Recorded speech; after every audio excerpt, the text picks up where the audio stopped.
Recording is started. Transcript is started, so we're good to go. Okay, so in the chat, there's a outline for what I wanted to talk about this morning, and then we'll definitely get into specific questions if you have them for other areas. But couple things I wanted to talk about to make sure that going forward, everybody has some good information because we're seeing kind of the same issues with the RFPs that are coming through. So if we can nip them before they come in, that'd be great. So first I want to talk about Schedule B. Schedule B is the procurement schedule at the end of the RFP document. What I'm not finding is if your district is requiring a brand name item, and most times what I see is Boar's Head deli meat. Sometimes I'll see it in E7 just added randomly into E17, but it does need to be listed in the Schedule B and the specific name of the item. So if you're using a specific Boar's Head buffalo turkey, that's what you need to provide in there along with the item number. And then you also have to say or equivalent. In addition to that, you'll set up a separate, what do you call it? A separate exhibit for these product formulation statements for each one of the items. So if you have a specific turkey, a specific ham, and then maybe a specific cheese, you would need 3 different product formulation statements. And you will need to contact the company directly. Do not contact your FSMC because I can't guarantee that they have the most current and up-to-date product formulation statement because I've seen some come through that are dated 10 years ago. There's absolutely no way that any one of these product formulation statements are still good from 10 years ago. So if you are requesting specific items, make sure you contact the company directly to get current product formulation statements, and then you'll set them up in a separate exhibit. Once you set up the separate exhibit, I'll see that when you submit it, and I'll add it to your table of contents. Any questions on that part of Schedule B? No. Okay. The second part of Schedule B is the farm to school geographic preference, which has been an issue with the RFPs coming in. Sometimes I'm getting nothing, other times I'm getting fresh fruits, fresh vegetables, and maybe I'll get a minimum standard. It has to be specific fruit and specific vegetables that you can get from Connecticut. This is specifically what we're looking for to meet the Connecticut farm to school requirements after we went through the audit this past year. And we've given you a couple resources in the AMS links. You can find them in the initial training that we did back in January, or you can find them on this sheet. I just put them on this sheet for you so it's quick and easy to get to. So you pick out fruits and vegetables that you want in your program, that you want procured from Connecticut farms. And then you look for what standard you want in those AMS links. And then once you set that, then you set your geographic preference for Connecticut. So do you want it to be available for all of Connecticut? Do you want the FSMC to be able to procure from all the farms in Connecticut or just specific areas? If you cut it down to specific areas, you just need to make sure that there's enough farms within that area to meet your requirements so that it's not restrictive in any way. Any questions on that? Nope. Okay. For the geographic preference, you can also set a specific, you can also set a specific mileage radius too, within Connecticut. So you could say, 50 or 75 miles from the center of your town or district or whatever, you can utilize that as well. If you do that and it goes outside of Connecticut, you just need to define it to make sure that that 50 or 75 miles is just for Connecticut farms. That's all. If you want product from any other areas of New England, you can just set that as part of the minimum requirements.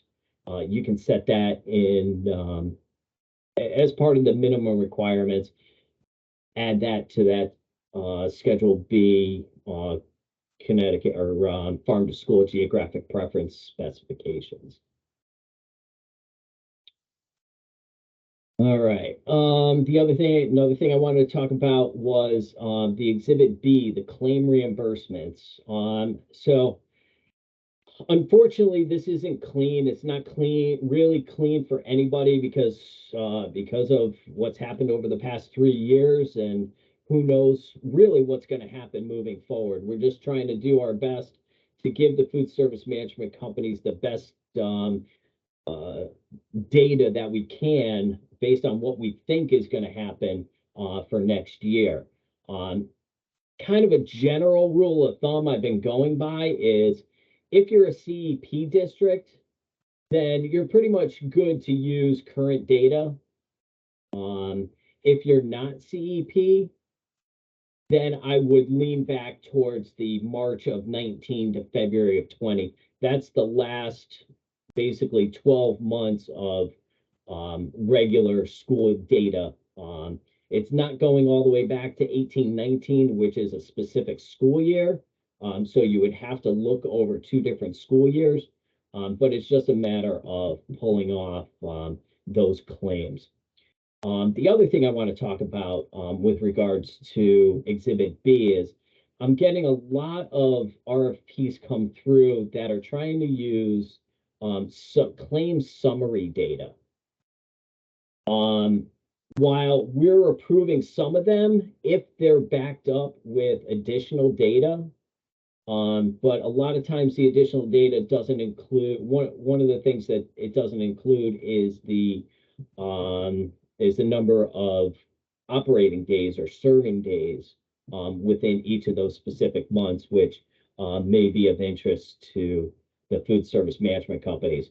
To make it clean, just pull off a claim reimbursement for each school for each month, and it's not going to get questioned. If you're trying to shorten up the process, you're either going to have to pull those claims off now or you're going to have to pull them off later. I'm sure that the food service management companies are going to want to see those individual claims.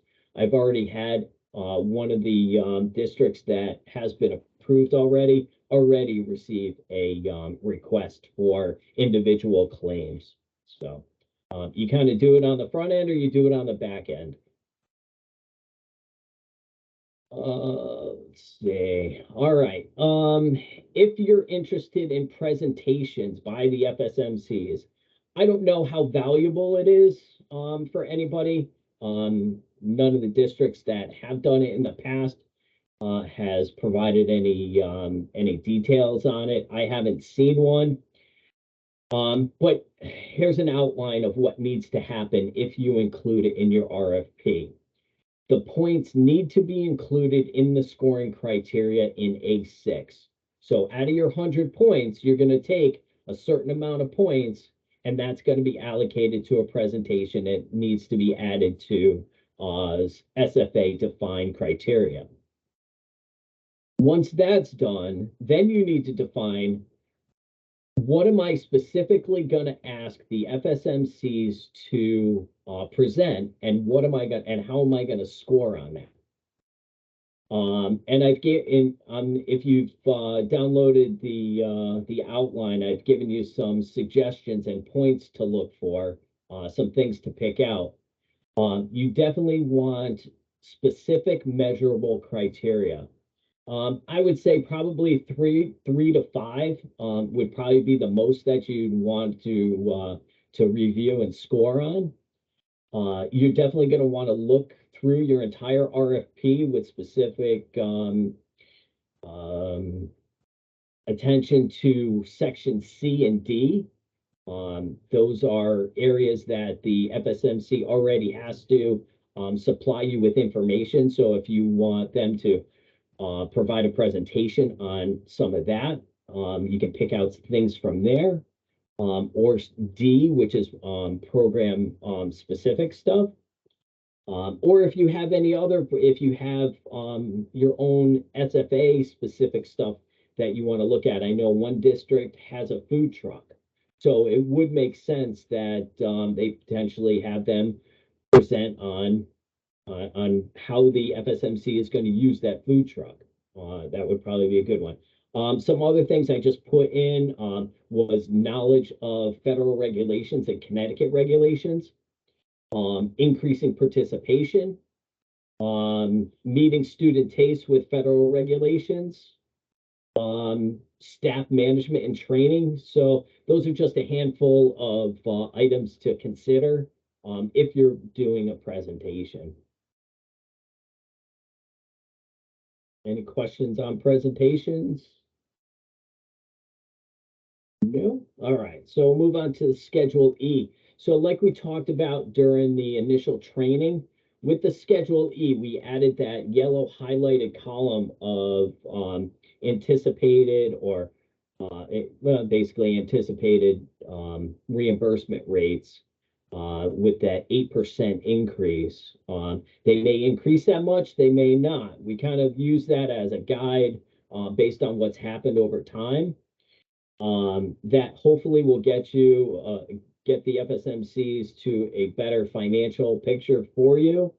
The only thing is with those different options, there's two options to choose from. You can choose the regular reimbursement rates, that are currently in place, or you could use, not are that currently in place, because those have the additional, what do you call it? It has the additional 40 cents built in. But we did that middle column to where we pulled those out to what we would think that the base reimbursements are going to be. So you either instruct the FSMCs to use that column or the yellow highlighted column, but you have to let them know to make sure that they're all using the same data. We've had issues in the past where various food service management companies, they're all using different reimbursement data. So you're not necessarily comparing apples to apples.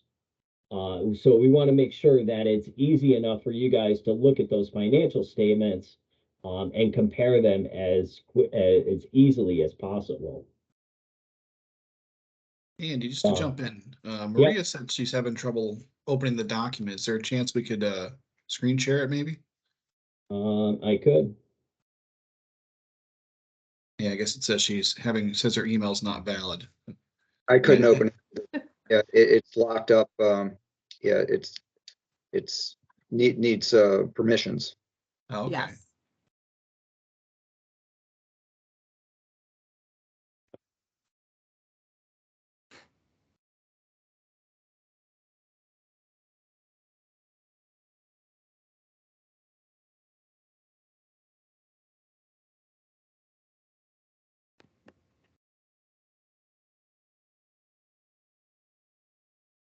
Is that big enough?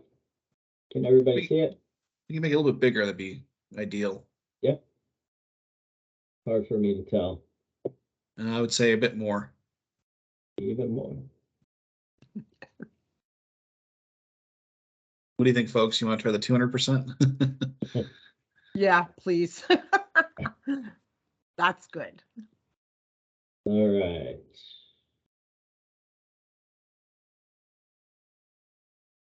All right, so we're on schedule, talking about Schedule E. So you're going to want to make a note in E17 that states which column you want them to use to submit their Schedule E.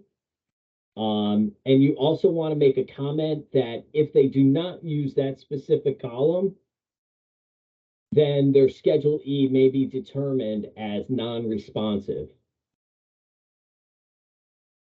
And we don't want that to happen to, the district. We don't want that to happen to the FSMC, because that'll eliminate them from competition.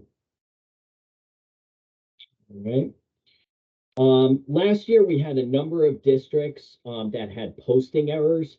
So they weren't posting on the day that the RFP opened. So everybody needs to be clear that when your RFP opens, the date on your timeline, that's the date that it needs to go into the paper and posted to CT Source.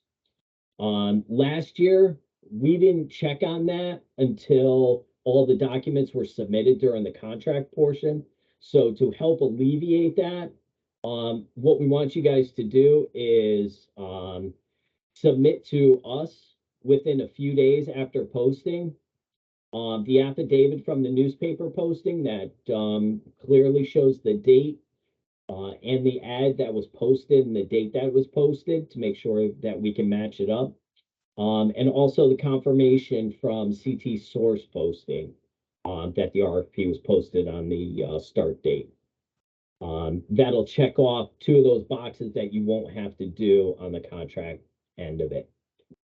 So that way, if there is a potential issue, we can either get you to extend the RFP however many days it was, or if we had to reissue everything, then we'd have to reissue it. But instead of waiting 30 to 45 days to find out that somebody messed up by 1 day, hopefully this will alleviate that.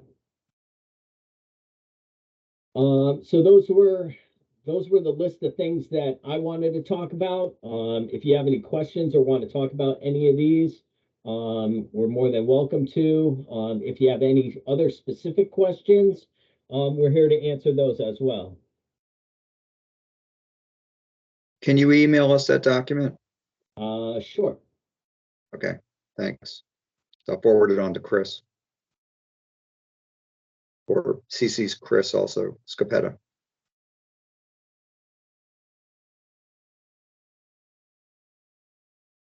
Sean, actually what we can do is just add it to the questions today. Oh, yeah, sure. That'll work. Okay. That's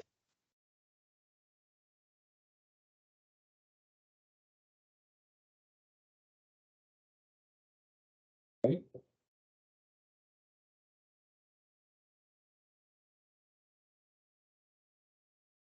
So again, those are the topics that I had to discuss. If anybody wants me to elaborate on anything, I can do that. Or if you have any other specific questions, we can do that. thank you. You're welcome. Jeff, we did meet with USDA, so I have to get back with you guys regarding the Head Start and the CACFP Okay. situation. The short answer is yes, we can do it. The tougher answer is we have to get language, we have to get CACFP language into the RFP. Okay, So I have to determine what that language is, and then send it off to you, and then I'll just add it to the RFP Template. once you submit it. right, okay. All right, I'll let Chris know. I don't think he's on the line, but how long do you think that may take? I want to try to get that done as soon as possible. So hopefully by Tuesday of next week. Okay, I'll let him know. Great. All righty. Thank you. Well, Paul, I have a question for you. I did this in Rhode Island, so I keep getting confused going back and forth now that Yeah. I'm in Connecticut, but we have a preschool. Yeah. Preschool is morning, afternoon, and full day. Okay. Do we feed the morning students and the full day students breakfast and the afternoon students and the full day students lunch? That's probably a better question for your, county consultant. Do you know who Okay. your county consultant is for Norwich? I do not. I can look it up real quick too. You got it, Sean? Yep, just 1 second here. Got the list. If I had to Norwich. guess, I would say Susan Alston. Yes, because Norwich is Fairfield County, right? No, it's No, that's not Wyndham. Wyndham, Wyndham. right? Or Wyndham. New London. I don't know. No, yeah, it's Should be new. All right, it is should be Susan New Alston, London. New London County. I was thinking Yep. Norwalk, not Norwich. My apologies. Let me put that in the chat real quick. Okay. Yeah, so Susan Alston would be a good one to ask that specific question. Okay. You will need to define it out within the RFP though. Yes, yes. Yep.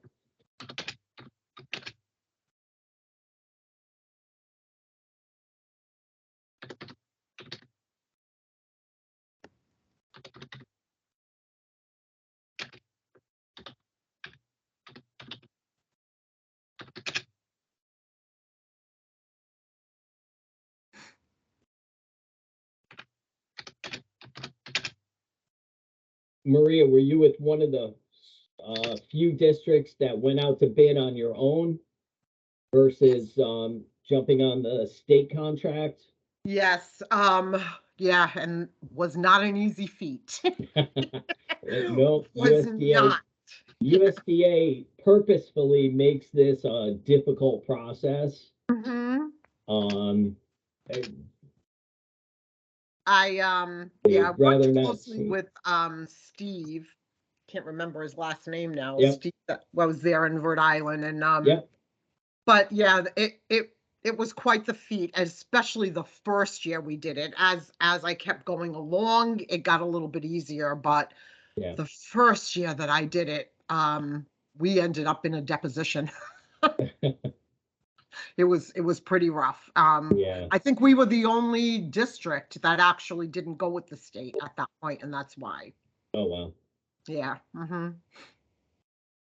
Yeah, so it was a rough one, but I got through it, and it's so hard because I'm looking at all this stuff, and it's the laws are just a little bit different, and I have to keep stopping myself from going back to Rhode Island. So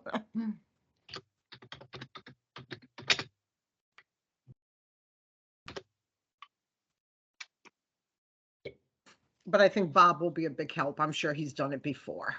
Yeah, he was in Lebanon, so he's gone through this process a number of Right. times. Right. However, I don't know if he's ever worked in a district where we are 100% free lunch.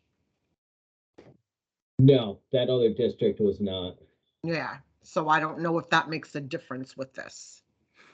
Not necessarily, not necessarily. It's just a different aspect. Yeah. You'll definitely have a lot of interest in your district, I'm sure. Yes.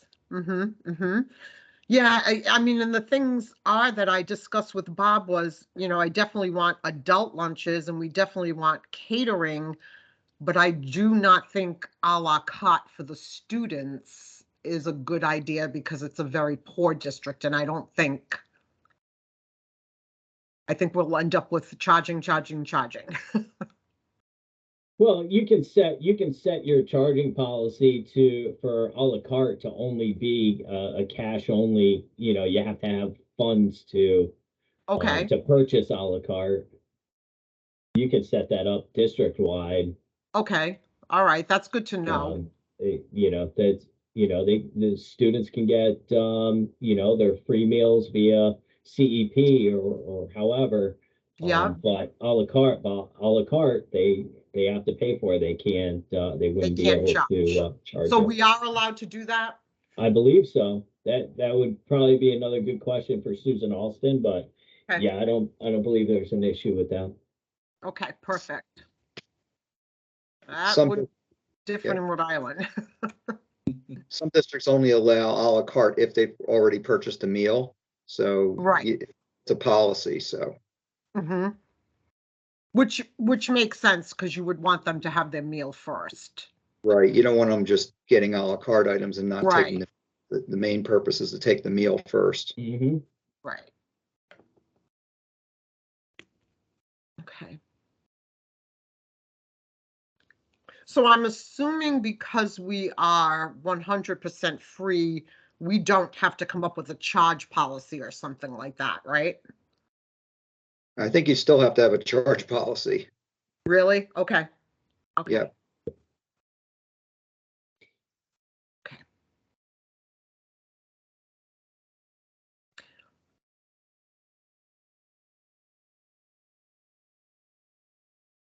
Small group this morning. Yeah. Yeah, right. Yeah, I was hoping there'd be a few more.